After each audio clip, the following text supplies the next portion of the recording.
Kata Nabi SAW dalam hadis sahih, Nabi SAW berkata, "Ya Allah, selalulah ijabah doanya Sa'ad." Jadi salah satu yang menonjol dari Sa'ad ini, di kalangan sahabat dikenal orang yang mustajab doa. Bahkan para sahabat sangat takut kalau punya masalah dengan Sa'ad, karena apa saja dia bilang, "Ya Allah, lakukan ini," tiba-tiba langsung terjadi. Jadi doanya mustajab, tidak pernah doanya Sa'ad tidak diijabah oleh Allah. Dan ini sebagian ulama mengatakan karena keyakinan Sa'ad yang luar biasa kepada Allah, dan dia sudah masuk Islam dari dia masih muda sehingga amal solehnya cukup banyak. Di antaranya adalah kisah tentang Usama bin Qatadah. Ini ada satu orang dari suku Abs di Irak. Ini kisah sebenarnya nanti setelah Sa'ad bebaskan negeri Persia, kemudian dia dinobatkan menjadi gubernur oleh Umar bin Khattab. Ada orang-orang dari suku Abs namanya, suku yang baru masuk Islam pada saat itu.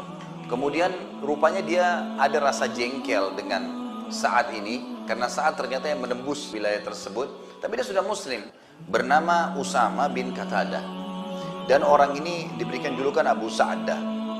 Jadi sempat suratnya sampai ke Umar bin Khattab, tapi tidak dijelaskan siapa, cuma mengatasnamakan seluruh masyarakat Irak. Umar bin Khattab pun akhirnya melihat surat tersebut. Umar ini cirinya radhiyallahu anhu, kalau terlihat ada satu pimpinannya yang dikeluhkan dan sudah banyak masyarakat yang menyampaikan keluhan, maka yang paling pertama dia mencopot dulu orang itu, digantikan dengan orang yang dianggap tidak punya masalah. Baru kemudian Umar bin Khattab menyelesaikan urusannya, karena zaman dulu tidak ada komunikasi kayak kita, gak ada pesawat bisa cepat datang. Zaman dulu tuh antara Irak dengan Madinah itu bisa jaraknya 2 minggu baru sampai. Maka Umar pun akhirnya mencopot Sa'ad radhiyallahu anhu, ditarik ke Madinah. Lalu keluhannya di situ adalah, sesungguhnya wahai Amir Mu'minin, Sa'ad ini tidak memperbaiki sholatnya. Sholatnya tidak benar nih.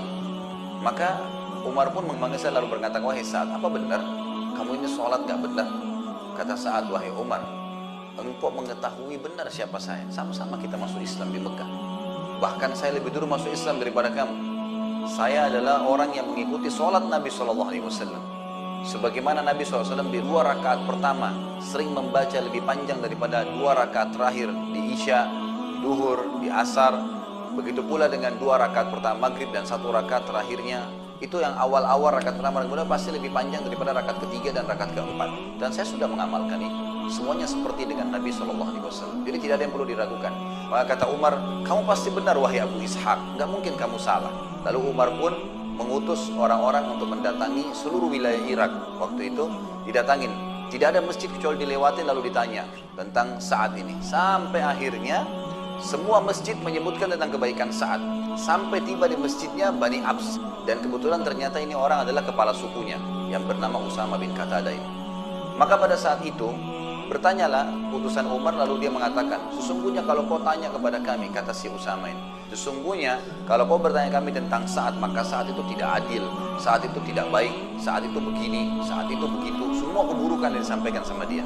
Maka dibawalah informasi tersebut ke Madinah kepada Umar. Di sebelahnya Umar ada Sa'ad radhiyallahu anhu ajma'in. Maka waktu Sa'ad dengar, Sa'ad mengatakan, "Ya Allah, kalau seandainya hambamu ini dusta," hambamu yang disana saya si Usama bin Qatadah, "dia dusta dan dia hanya sekedar mencari masalah serta akan mengganggu kedudukan muslimin, karena kalau diganti amirnya, pemimpinnya pasti akan kacau. Maka aku memohon kepadamu ya Allah agar engkau panjangkan umurnya dan engkau susahkan hidupnya dalam keadaan dia tua, serta masukkan dalam hidupnya segala macam fitnah." Maka beberapa tabi'in mengatakan bahwasanya kami menyaksikan orang itu yang sudah didoakan oleh Sa'ad sampai umurnya sudah sangat tua, mendekati 100 tahun, sampai-sampai saking tuanya keningnya itu sudah turun dan menutupi matanya, belum meninggal juga. Dan orang itu dalam keadaan miskin, meminta-minta makanan di jalanan. Tadinya dia kepala suku, serta kerjanya setiap hari kalau ada perempuan lewat selalu digangguin sama dia dalam kondisi umur begitu, kena fitnah.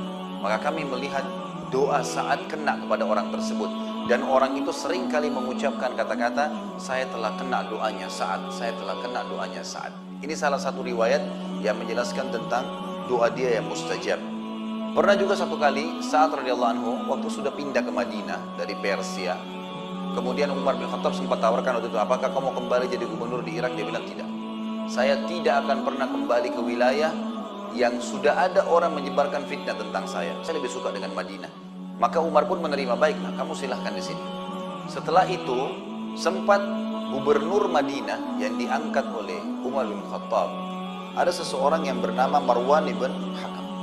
Marwan ibn Hakam ini gubernur Madinah sempat mengucapkan kata-kata begini, harta-harta yang kami bagikan untuk muslimin ini adalah harta kami pemiliknya, ini punya saya dan saya bagikan. Saat itu dengar itu, saat merasa orang ini sudah merasa harta muslimin adalah hartanya dia, tiba-tiba dia datangin istananya, seperti kita tahu sekarang mungkin kantor gubernurannya didatang, lalu saat mengatakan, wahai Marwan, apa kau mau saya berdoa untukmu? Karena sudah ditahu kalau dia berdoa mustajab. Marwan tiba-tiba dalam riwayat ini dikatakan loncat dari singgasananya mengatakan, wahai Abu Ishaq, tolong jangan berdoa, memang ini hartanya Allah bukan harta kami. Jadi itu contoh, karena orang-orang tahu, tersebar berita pada saat itu. Kisah yang lain, kisah dia dengan Umar bin Khattab. Umar pun khawatir dengan doanya Sa'ad. Jadi ada budaknya Sa'ad pernah jalan, kemudian ada angin yang kencang, tersingkap bajunya. Tidak sengaja. Waktu tersingkap bajunya ternyata nyantol di sebagian tubuhnya, sehingga orang ini tidak tahu kalau auratnya kelihatan. Umar bin Khattab pas lewat, Umar bin Khattab ini kalau lewat, di tangannya selalu ada tongkat.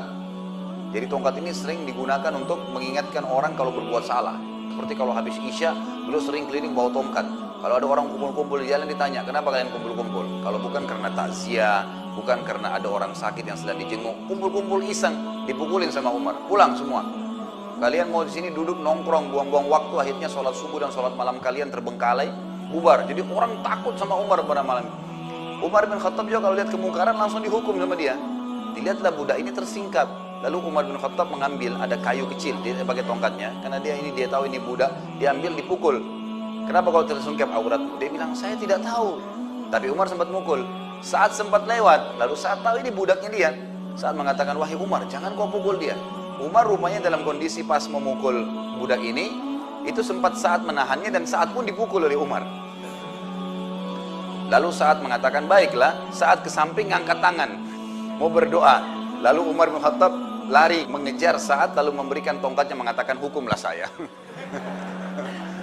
Ini silakan kisosnya, saya sudah pukul dia, pukul saya juga. Karena Umar pun khawatir, ini kalau berdoa berbahaya nih.